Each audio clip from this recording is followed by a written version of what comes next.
Hi guys, ito pala yung aking nagpa-laboratory ako ng Saturday. So ito po yung resulta. Kaya thank you Lord at mababa lang ang itinaas sa mga ko, uric acid tsaka sugar 109. So at saka ano pa ba ito, yung sa cholesterol mas mataas daw yung white kaysa red. Na dapat mas high yung red, dapat low ang white. Tapos ito pang sa ibaba ay nakalimutan ko ano yung ERCSGPT, nakalimutan. So mababa naman siya guys, pero papunta na din, kaya pagdating dito ay normal lang siya.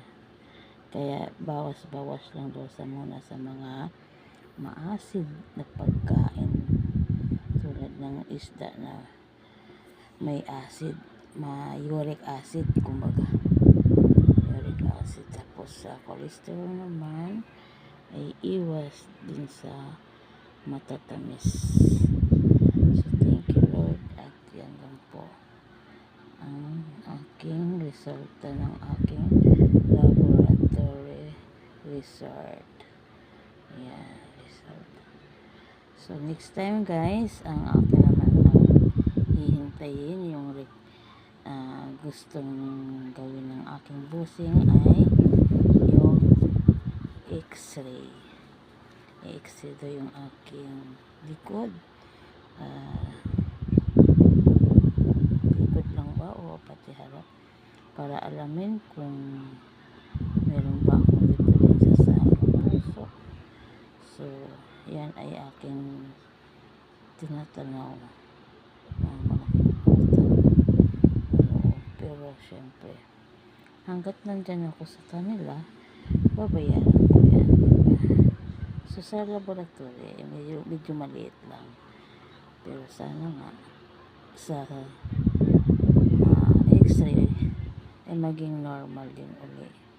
Kaya ingat sa lahat, ingat sa mga pagkain na bawal. So kung magkopi tayo, tamang timpla lang na hindi masyadong mapait, para hindi na tayo magdagdag ng asukal. Kung pwede, huwag na mag-asukal, diba? So guys, hanggang dito na lang ang aking video. Bye!